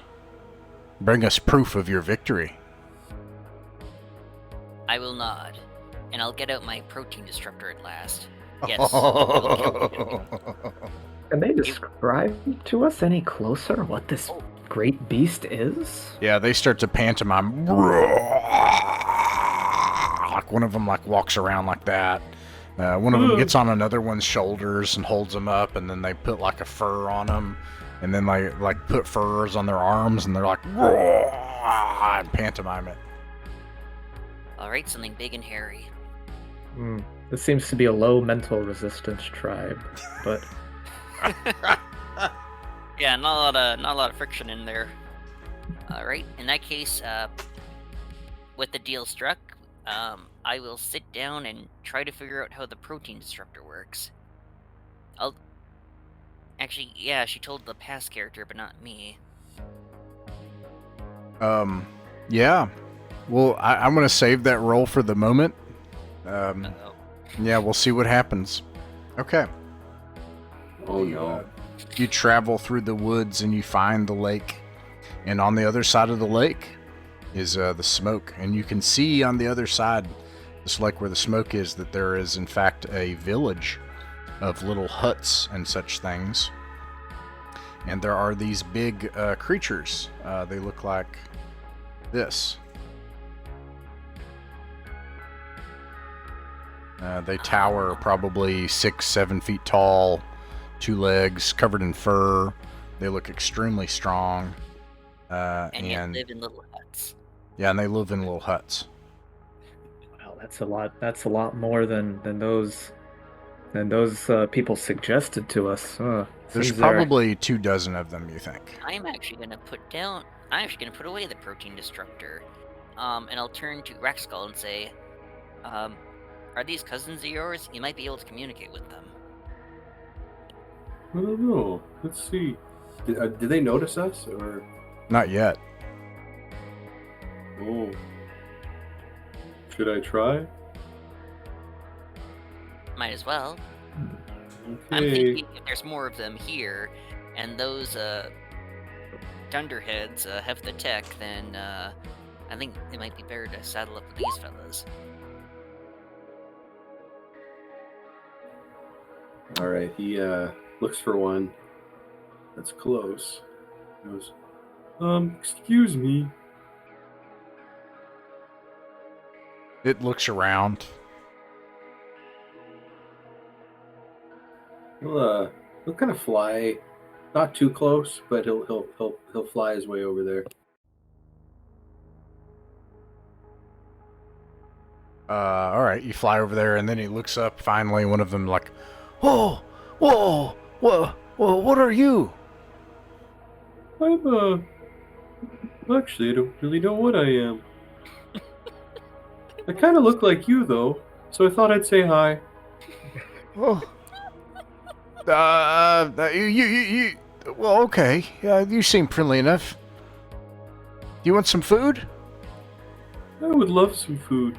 He Can I hands bring you. my friends over, too? Are they gonna hurt us? No.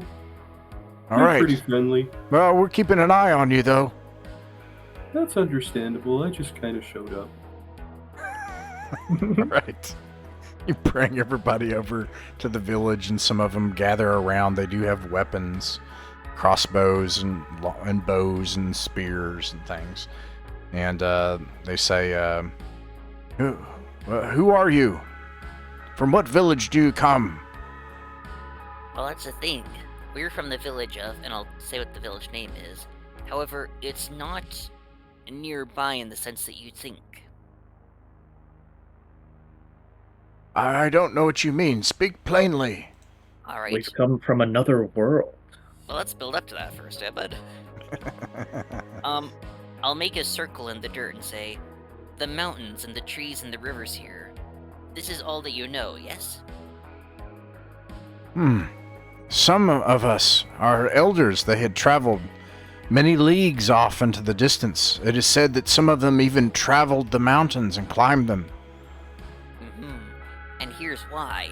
And I'll draw an equally large circle above and below it. There's actually more of this than just this.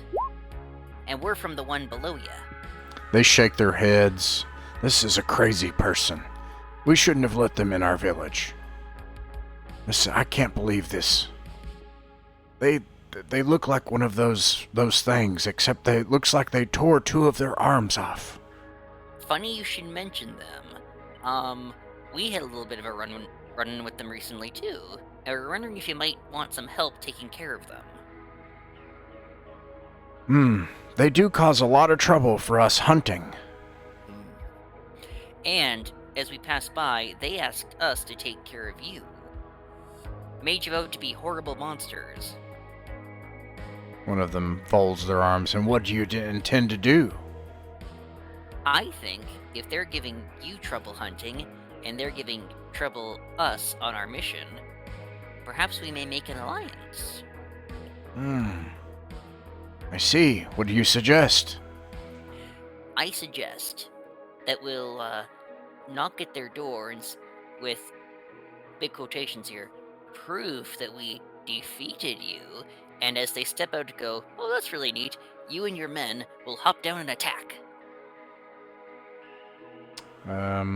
I'm going to add a +2. Oh, wow. Okay. They spend about 30 minutes now. Now it's been about 7 hours or so of exploration. The light is starting to dim, and they say, we'll wait till darkness. We like your plan. You will need to go and try to fool them. They cause a lot of trouble for us, and they've killed some of our kin.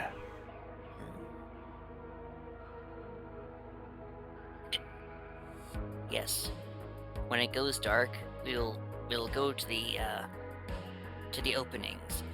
We'll motion to you to attack, and we'll let them believe that we defeated you. But do you have any... And you'll be with us here, so you know we're trustworthy. Do you have any insignia or item or whatever to prove that you, big quotations here, you are gone? Because they asked for proof. As a matter of fact, we do. They look sad. And they bring you a recently mutilated comrade. We hate to use our dear niece in this way. But if we hope to survive out here, we need those hunting grounds. Because to travel to the east is fearsome. If you can fool them and keep the hatch open and do not let them close it, we can clear one hatch if you can begin the battle. We shall. We'll give the niece here proper funerary acts once we return to the village, but we'll eat and prepare for the fight. Get your best warriors and your best weapons. Victory approaches. At this point in time, FaZe, when the conversation between these bear people and our leader trails to the description of holding open the hatches that those people hide in, FaZe will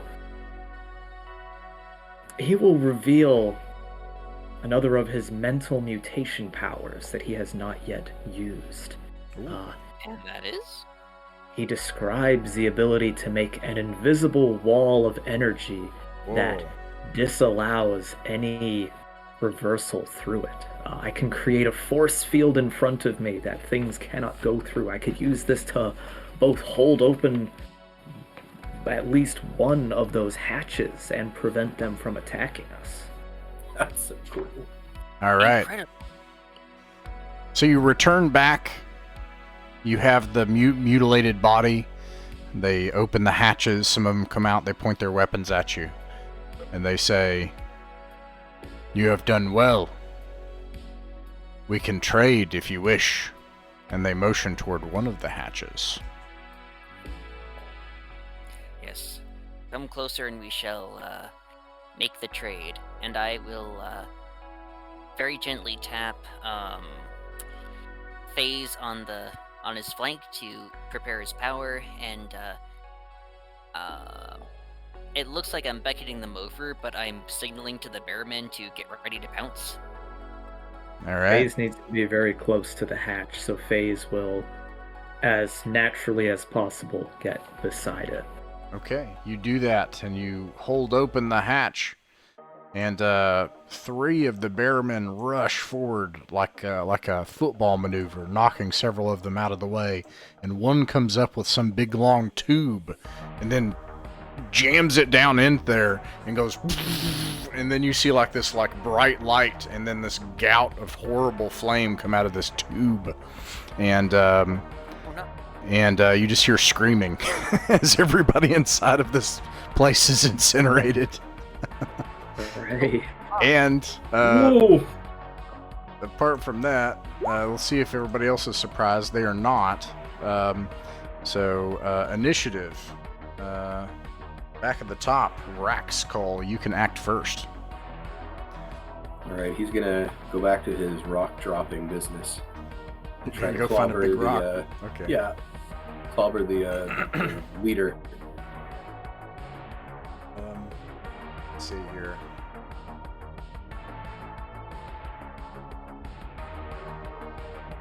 This is a... Okay, yeah, let's see here. You can roll to hit. It'll be a regular D20 roll. $14. Let's see, versus their armor class. I wonder if I have a... This is the picture I have of them. Armor class 7, 14, 7. What? So confused. Weapon class. Ah, right. It hits. All right, so you can roll. I'm gonna say that does 2d4 damage. 4. 4 damage. One of them gets hurt with a rock. Let's see. Ratalskav. Alright. I'm going to take my spear and charge over to one of the closer ones and start stabbing. Alright. Alright.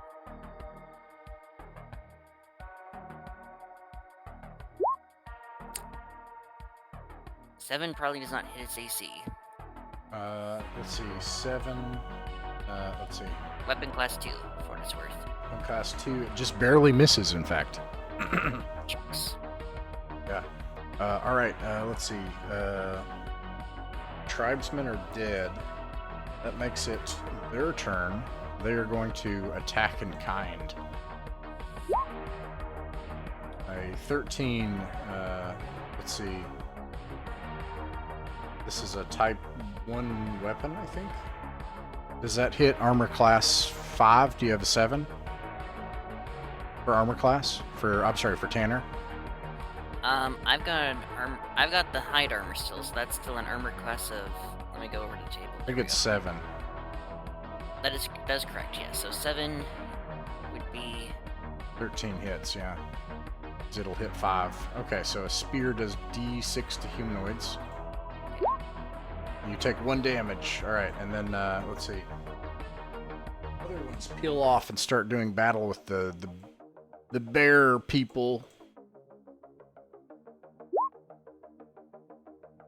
I don't think any of those are going to hit.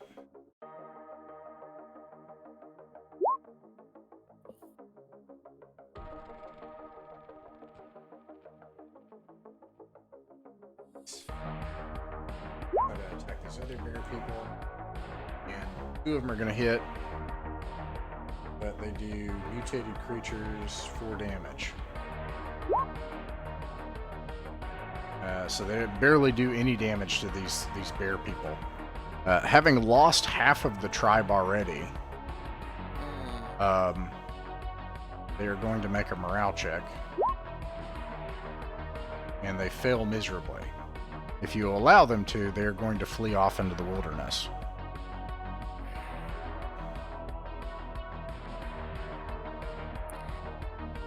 Looks like we don't have much choice. We did kind of cook 3 of their comrades. Wheeled our niece out here. What do you guys think? Well, we want to get rid of these 4-armed insectoid peoples. Alright, as far as Is you there can any- tell... Oh, go ahead. Is there any indication to us as to whether this other hatch leads someplace different? You're not sure. It's just like a sewer, right? So it just vertical goes straight down right now as far as you can tell. Okay. I guess we should probably chase after these guys. Make this place as safe for these bear folk, these Ursine, as possible. Okay. It's it'll be a simple matter. You will need to hit and kill them. Or at least hit them and stop them. Otherwise, they'll go in the forest, and then the next check, you'll be in the dark in the forest. Near where those spores are. Ooh. But the first thing is, as they flee, you can try to hit them. I'm gonna roll for some of the bears here. That'll try to do that. One of them hits. Doesn't do much damage. Let's see. Yeah, you guys can do the same if you wish. What's sorry. their mental resistance? Their mental resistance. Okay. This will kind of determine how many get away too. Let's see. Mental resistance is 15. I think they have like especially high mental resistance. That's higher than the chart even goes. Let's see. I think I'm gonna need an 11 to connect to anything at all. What's yours? Mine is a 14 for strength, so I don't think I can. Oh wait, a 13. I got Yeah, mental the- resistance 15 versus 14. You got to get a 12, but you got a 13, so it works. On the quick start, I'll roll the damage here. Ooh, that's high. Yeah, you Good job. make one of their heads pop off, kill one of them outright. And then, let's see, what about Drat Alskov? Righto. I'm going to charge over and attack another one. Alrighty. Hitting is going to be the, if you can stop them from fleeing or not, basically.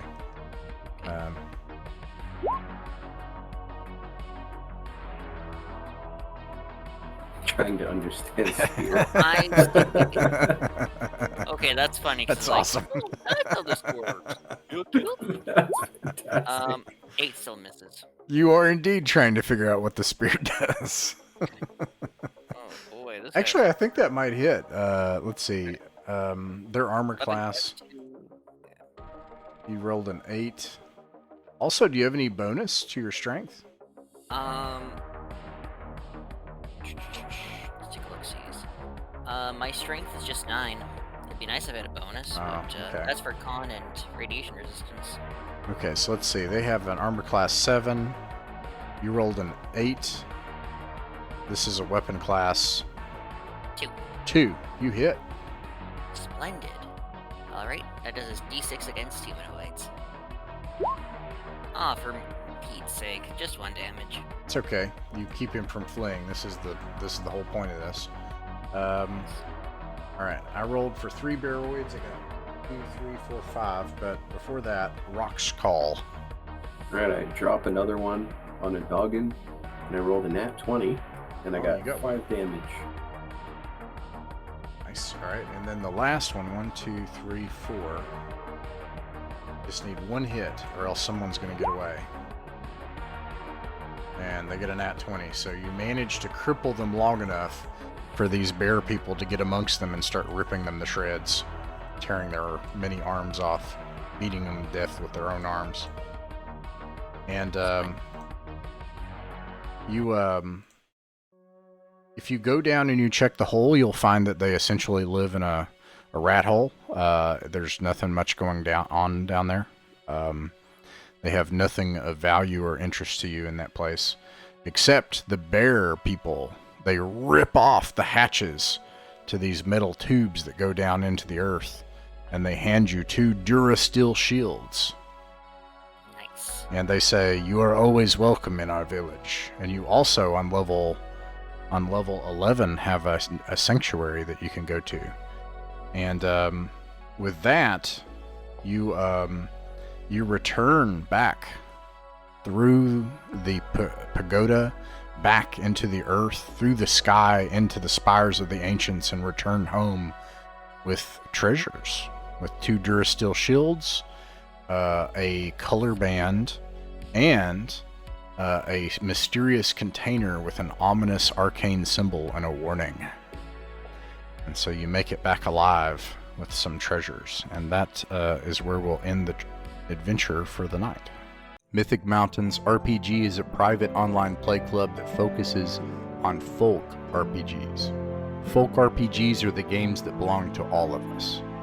They're what actually happens at a table between friends. It's their voice that has the authority on what is fun and what works for them. Weekly, we upload our games to allow others to sit in with us. The channel isn't monetized. We don't own the artwork, music, software, or games shown in these actual plays, and you can find links to their authors in the description. Like, subscribe, and share if you wish, or don't. Just like games in person, you're welcome to pull up a chair, sit in, and watch some of our games. No performances, no fancy equipment, just regular people playing folk pencil and paper role-playing games and having a good time.